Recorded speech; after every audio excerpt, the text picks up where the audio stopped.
I'm so glad you're here with us today. We're diving deep into A Course in Miracles, and if you're just joining our community, you might be wondering what this course is all about. I'd love to invite you to check out the very first video on this channel, where I break down exactly what A Course in Miracles is, how it came to exist, and why it's been transforming lives for over 5 decades. It'll give you the perfect foundation for everything we explore together here. Now, let's talk about something that touches every single one of us at some point in our journey. Have you ever found yourself trying to help someone, offering advice, support, or guidance, only to realize that the very problem you're trying to solve in his life is the exact same struggle you're facing in your own? Maybe you've consoled a friend about his anxiety while your own heart races with worry. Perhaps you've encouraged someone to forgive while holding tight to your own resentments. Or you've tried to show someone the path to peace while chaos still reigns in your own mind.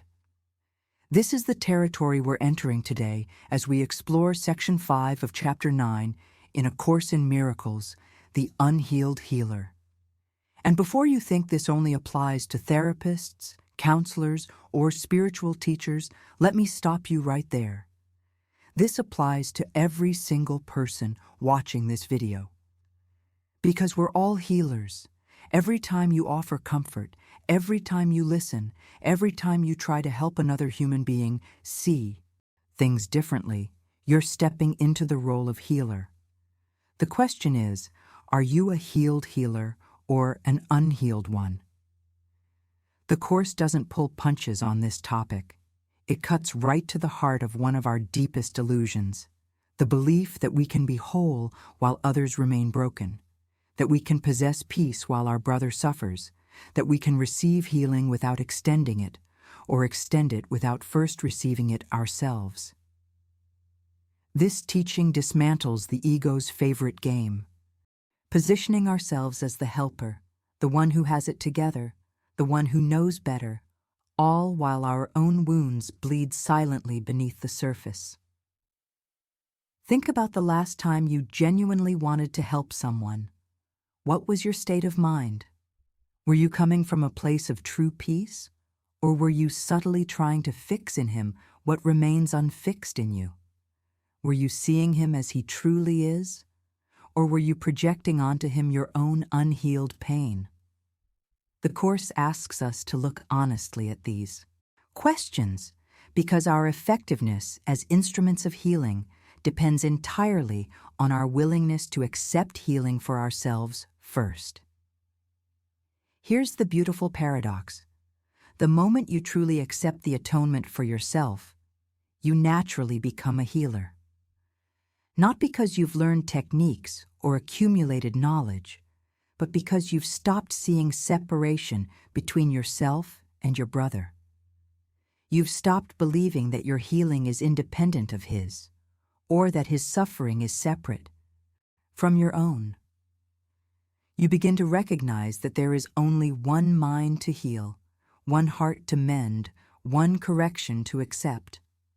Today, we're going to explore why the unhealed healer cannot truly heal, what it means to accept the atonement for yourself first, and how this acceptance transforms you into an instrument of genuine healing. We'll look at how the ego uses the role of helper to maintain separation, and how the Holy Spirit uses that same willingness to serve as a gateway to unity. This isn't just theory. This is about the very foundation of how real change happens in this world, not through one person fixing another, but through shared recognition of the truth that sets us both free. So settle in, open your heart, and let's discover together what it really means to be a healed healer. Let's start with a truth that might sting a little. The ego absolutely loves the role of healer. Why? Because it's the perfect disguise for maintaining separation while appearing spiritual. Think about it. When you position yourself as the healer and someone else as the one who needs healing, you've just created a hierarchy. You're up here, he's down there. You have the answers, he has the problems. You're whole, he's broken. This is the ego's masterstroke. It takes your genuine desire to help and twists it into a subtle form of attack. Because every time you see your brother as sick, troubled, or in need of fixing, you're reinforcing the belief that separation is real. You're saying, I am different from you. Your pain is not my pain. Your healing is separate from mine. The Course is crystal clear about this. You cannot heal what you see as separate from yourself. It's impossible. Because true healing doesn't come from one person fixing another. It comes from recognizing that there is no other to fix in the first place. There's only one Son of God, appearing to experience fragmentation, and every attempt to heal while maintaining that fragmentation simply reinforces the illusion. Here's where it gets really interesting. The unhealed healer doesn't just fail to help. He actively projects his own unhealed wounds onto the people he's trying to assist. Have you ever noticed how the things that bother you most about others are often the very things you haven't resolved in yourself? The friend whose victim mentality drives you crazy might be reflecting your own unwillingness to take responsibility. The family member whose anger triggers you might be showing you the rage you've suppressed. The person whose neediness exhausts you might be mirroring the dependency you refuse to acknowledge. This is projection in action, and it's the primary tool of the unhealed healer. He looks at his brother and sees all the darkness he's denied in himself. Then he rushes in to heal it, never realizing that what he's really trying to do is eliminate his own shadow by attacking it in someone else. It doesn't work. It can't work, because you can't give away what you don't have, and you can't heal in another what remains unhealed in you. The ego's approach to healing is fundamentally flawed because it's based on the premise of separation. I am healed, you are sick, is just another way of saying, I am separate from you. And separation is the core wound that needs healing. Everything else, every fear, every pain, every problem we experience stems from this fundamental belief that we are isolated, individual entities competing for love, fighting for survival, trying to get our needs met at the expense of others. When you try to heal from this perspective, you're actually reinforcing the very problem you're claiming to solve. You're strengthening the belief in separation every time you see yourself as fundamentally different from the person you're helping. You're perpetuating the illusion every time you believe your wellness is independent of his wellness. This is why the unhealed healer, despite his best intentions, cannot bring about lasting change. He's operating from the wrong foundation. He's trying to build a house of unity on a foundation of separation, and it simply cannot stand. So if the unhealed healer can't truly heal, what's the solution? The answer is beautifully simple and profoundly challenging. You must accept the atonement for yourself first, not second, not after you've helped everyone else, not once you feel worthy enough. First, this is where most of us get it completely backward. We think we need to earn our healing. We believe we have to prove ourselves, fix ourselves, make ourselves good enough before we can claim the peace that the atonement offers. Or we fall into the martyr trap, putting everyone else's healing ahead of our own, thinking that somehow our suffering serves others. It doesn't. Your suffering serves no one. Not you, not him, not God. Here's what the Course is telling us. You cannot give what you haven't received. This isn't a cute saying. It's a fundamental spiritual law. If you haven't accepted forgiveness for yourself, you cannot truly offer it to your brother. If you haven't received peace, you cannot extend peace. If you haven't accepted your own healing, any attempt to heal others is just the ego playing dress-up in spiritual clothing. Think about it practically. When you're drowning, you can't save someone else who's drowning. You'll both go under. But when you're standing on solid ground, you can extend your hand and pull him to safety. Accepting the atonement for yourself is finding that solid ground. It's recognizing that you don't need to fix yourself because you were never broken. It's understanding that guilt is a lie, sin is impossible, and separation never actually happened. This is self-forgiveness at the deepest level. Not the kind where you say, "I forgive myself for being bad," because that still accepts the premise that you did something wrong. True self-forgiveness recognizes that there was nothing to forgive in the first place. The mistakes you think you made, the sins you believe you committed, the unworthiness you carry, none of it is real. It's all part of the dream of separation that the atonement corrects. When you accept this correction for yourself, everything changes. Your perception shifts from judgment to vision. You stop seeing yourself as guilty, and the moment you stop seeing yourself as guilty, you can no longer see your brother as guilty either. You stop seeing yourself as lacking, and suddenly you can't see lack in him. You recognize your own inherent wholeness, and that recognition extends naturally to everyone you meet. This is why accepting the atonement for yourself is not selfish. It's the most generous thing you can do. Because the healed mind automatically heals. It doesn't have to try. It doesn't have to figure out how. When you're standing in the truth of who you really are, your very presence becomes healing. Not because you're doing something to others, but because you're no longer projecting your own unhealed wounds onto them. Christ's presence in you is what heals, not your personal efforts or techniques. And Christ can only shine through you when you're not blocking him with guilt, fear, and the belief in your own unworthiness. The moment you accept that he is in you, that where he is God must be, that you are part of him, in that moment, you become a clear channel for healing to flow through you to your brother. You don't heal him. Christ in you recognizes Christ in him, and in that recognition, both of you remember the truth.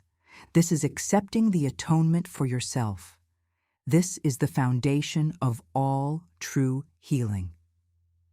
Now we arrive at the transformation. Once you've accepted the atonement for yourself, you naturally become what the Course calls a true healer. And here's what might surprise you. True healing has nothing to do with fixing anyone. Absolutely nothing. The Course tells us that to forgive is to overlook. To heal is to see beyond error. Not to correct the error, not to fix the problem, not to change the behavior, but to look past it entirely and see what's real. This is revolutionary. We've been conditioned to believe that healing means identifying what's wrong and making it right. But that approach keeps us trapped in the illusion that something is actually wrong in the first place. When you become a true healer, you stop seeing sickness, you stop seeing brokenness, you stop seeing sin. Instead, you see wholeness that has temporarily forgotten itself. You see perfection that has momentarily been obscured by clouds of fear and guilt. You see the Christ in your brother even when he can't see it in himself. And your vision, your refusal to see him as anything less than whole, is what reminds him of the truth.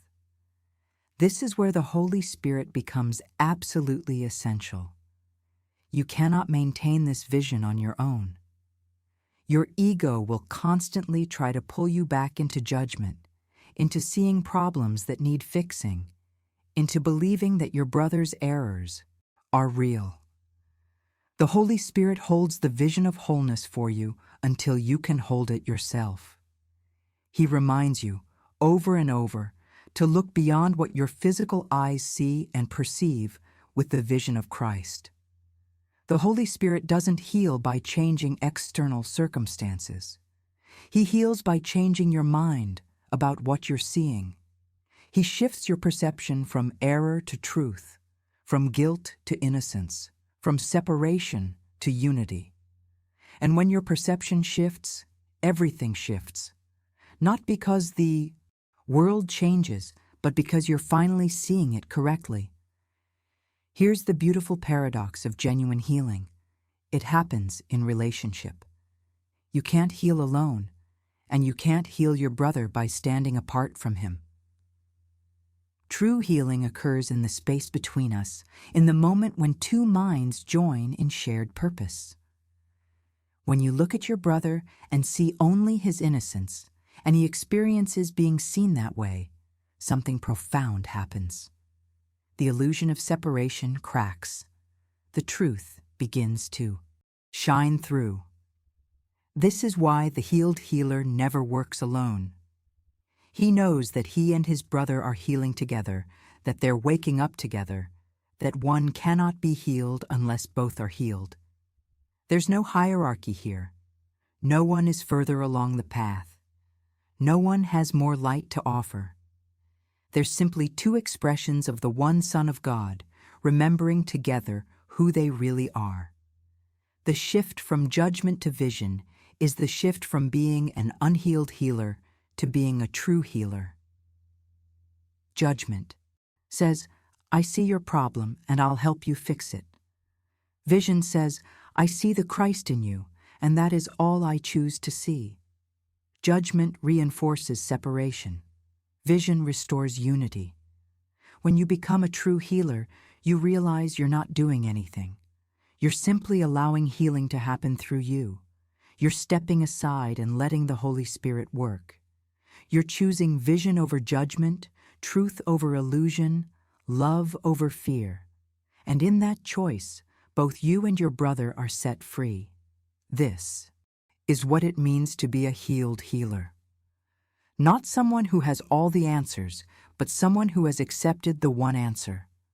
Not someone who fixes problems, but someone who sees beyond them. Not someone who heals others, but someone through whom healing flows naturally because he has accepted healing for himself. So here we are at the end of our exploration, but really, this is just the beginning. Because everything we've talked about today comes down to one simple but life-changing decision. Will you accept the atonement for yourself? We've seen how the unhealed healer operates from separation, projecting his own wounds onto others while believing he's helping them.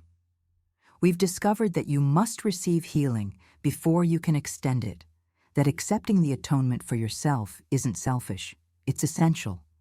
And we've explored what it means to become a true healer, someone who sees beyond error and allows the Holy Spirit to restore vision where there was judgment.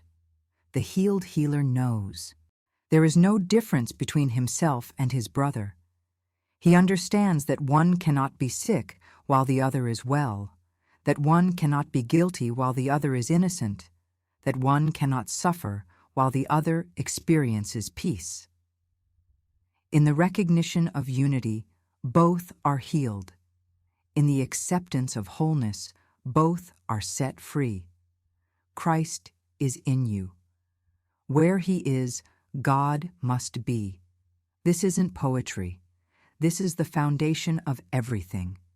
When you accept this truth for yourself, you become a light in the world, not because you're trying to be, but because you've stopped blocking the light that has always been there. You naturally heal because you see only wholeness. You naturally forgive because you see nothing to forgive. You naturally love because you've remembered that love is all you are. So I invite you today to stop waiting. Stop believing you need to be more healed, more spiritual, more worthy, before you can accept what's already yours. The atonement is here now. Healing is available now. Peace is your inheritance now. Accept it for yourself and watch as your acceptance becomes a gift to everyone you meet. Thank you so much for being here today. If this message touched your heart or shifted something in your perception, I'd be so grateful if you'd take a moment to like this video. It helps more people find these teachings, and in this work, we're all serving each other's awakening. If you're not already subscribed, please subscribe to the channel so you don't miss any of our daily explorations into A Course in Miracles. Each video is another step on this journey home, and please share this video with someone who needs to hear this message. Maybe it's someone who's always trying to help others, but struggles to receive help himself. Maybe it's someone who's forgotten their own wholeness. Whoever comes to mind, trust that intuition and send them this link. Healing ripples outward in ways we can't always see. Finally, I'd love to hear from you in the comments. How does this teaching on the Unhealed Healer land for you? Where do you see yourself in this journey? Your reflections not only help you integrate this material, they help everyone in this community learn and grow together. Until tomorrow, remember, you are healed, you are whole, you are loved beyond measure.